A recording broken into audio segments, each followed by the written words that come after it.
What is zero trust? We hear this a lot in the world. We read about it a lot. It definitely has become kind of a new buzzword of late, zero trust architecture.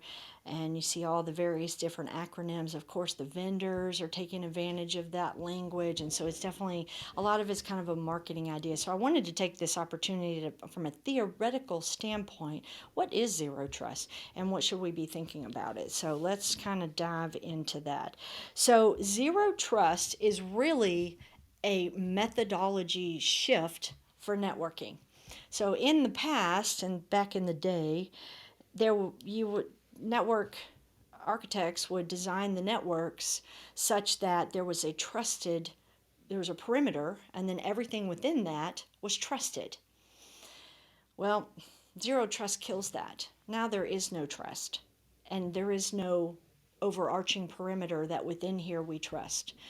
That's not what zero trust. That's what it kills. So it totally changes it shifts of how a network design even happens. It's a very different mindset. It's kind of like a methodology, and so it's definitely up and coming, and it is a really good idea as things have grown over time to now start thinking about even the design of the network differently. So basically, there's no trusted network perimeter, and every network transaction must be authenticated before it can transpire.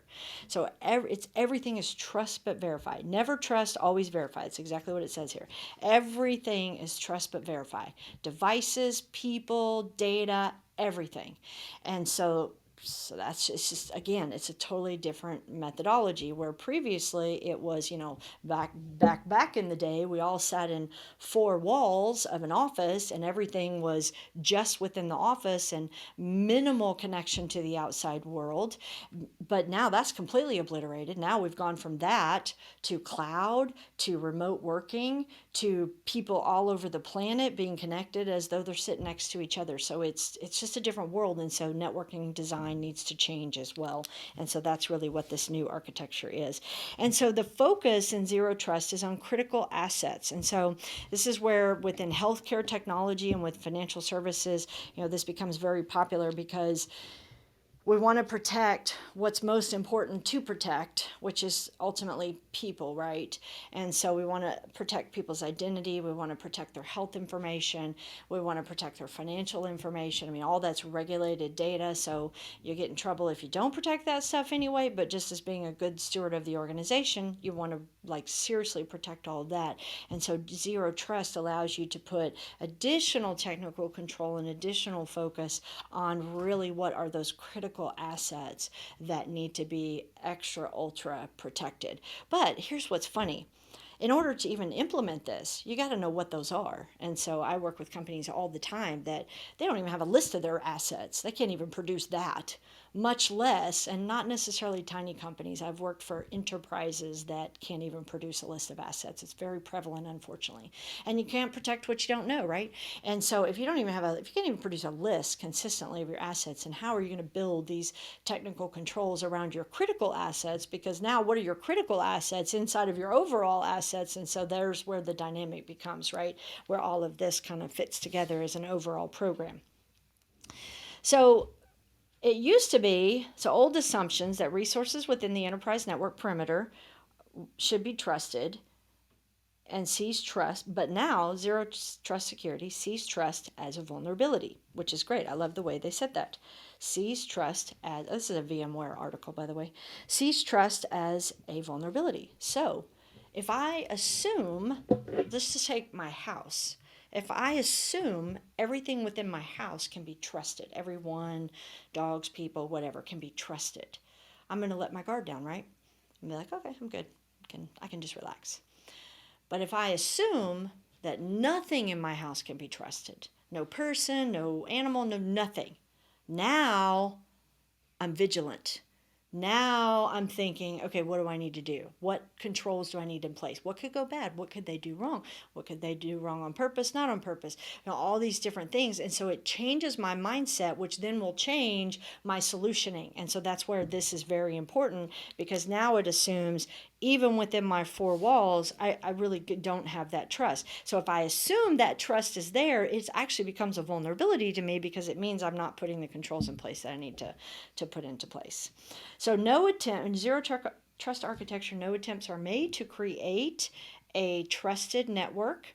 Instead, they use next-gen firewalls, and they basically create these little micro perimeters. So it's a similar concept, but now instead of my whole network, and then I trust everything within it, now I'm creating these little bitty boxes that now, okay, this is fine, and this is fine, and this is fine, but I don't trust anything around, and I don't trust the transactions. I'm validating everything is trust but verify. And obviously, this wasn't possible 10 years ago, or if it was possible, it would have been hard, but now the world has advanced, technology is advanced, and there's so much more capability out there. And this is just one of those examples where we kind of get stuck in, well, this is the way we've always done it, so this is how you do a network. Well, wait a minute.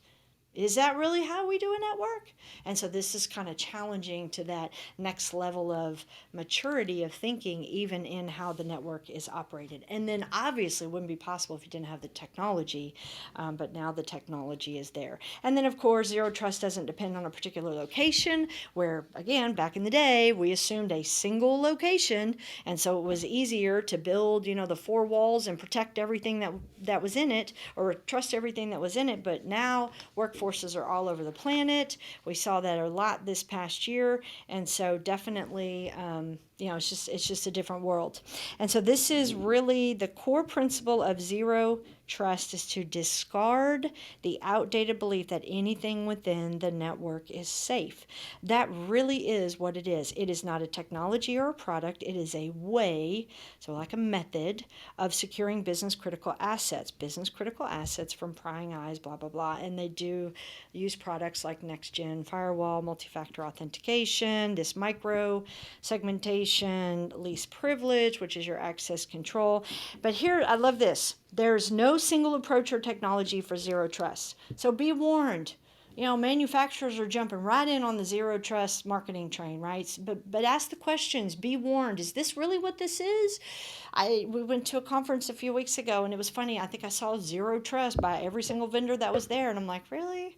And so, unfortunately, it's a new thing. It's kind of a new concept. There really is no formal definition, and so everybody can kind of make it what they want. And so, what you're having happen is you're having vendors do little slices. Oh, well, I do this, so I'm zero trust, and well, I do this, so I'm zero trust. So, just word of caution. Really, if you're looking to implement this and to take this design approach, do your research. Do your homework to really understand what's involved. And then zero trust may require an enterprise to reevaluate how to secure every asset. Okay, that's not a small project. That's a big project. This is a big shift. This is not something I buy this thing and now I'm zero trust. This is a big shift of how you design everything. Enforcement effectively moves from what was the network perimeter now down to the individual systems and applications to protect the surface. And so what we've done is take the perimeter as being the source of protection, brought it all the way back to specific applications, particular systems, data sets, whatever it is. And now we're building these little fences around there and being very strategic about how we're doing. So it's a huge project. Right? It's not just, I'm going to do it over the weekend. It's big, big, big effort. And it definitely challenges the traditional approaches, which is awesome. The world is changing. Technology is changing. We've got to constantly be kind of challenging those traditional approaches. It's risk-based. I love that, being a risk practitioner. And so that's the whole point of zero trust. I don't need to worry about everything inside of my four walls. I need to worry about my jewelry. I need to worry about my favorite dog or whatever it is, and that's what I want to protect. I don't want to focus on this and then assume nothing's going to happen in here, because remember, that's a vulnerability if I have that mindset. But I want to identify what really is critical and then put those little bubbles around those so that they save. That's the whole concept of zero trust. And so it's very much risk-based. It also assumes the worst. I love this too, because when we assume the worst, we prepare for it. And it's not to be negative or down or, grumpy about things, but it's to constantly be like, yep, this could happen. Okay, what am I going to do if this happens? I don't know. We have a place in Central Texas, and we have no tornado protection whatsoever. They tell you to go find some concrete in the ground and hang on to it. We got nothing. So tornado comes through, it is what it is, right? But hey, at least I have that mindset. I've thought this through, and I know that's kind of where we are. And if it really bothers me and I think the risk is higher than I'm willing to accept, you know what, then I need to go get a tornado shelter. And that's what you think about, versus I never think about this thing. A tornado rolls through one day, like, oh, I never thought about this, whoopsie, I guess that's it. That's not the way to run your business, right? And that's exactly what this does. It assumes the worst so that we will prepare for it. We need to know where those critical assets are. We need to know what we even have and where is it. And then now, what do I do to protect that little nugget? And that's the whole mindset of zero trust. And then just another reminder that everyone is using this phrase kind of for their own liking. So just be warned when you hear it and see it, that it's not a quick fix. It really is a design methodology shift for networking and how all of that is done. And so just be aware when you hear those terms, zero trust, like, okay, let me take, trust but verify, the same concept as zero trust, and really dive into that. Thank you so much for taking the time to watch this video. I would appreciate it if you would hit the like button and share it with others in your network.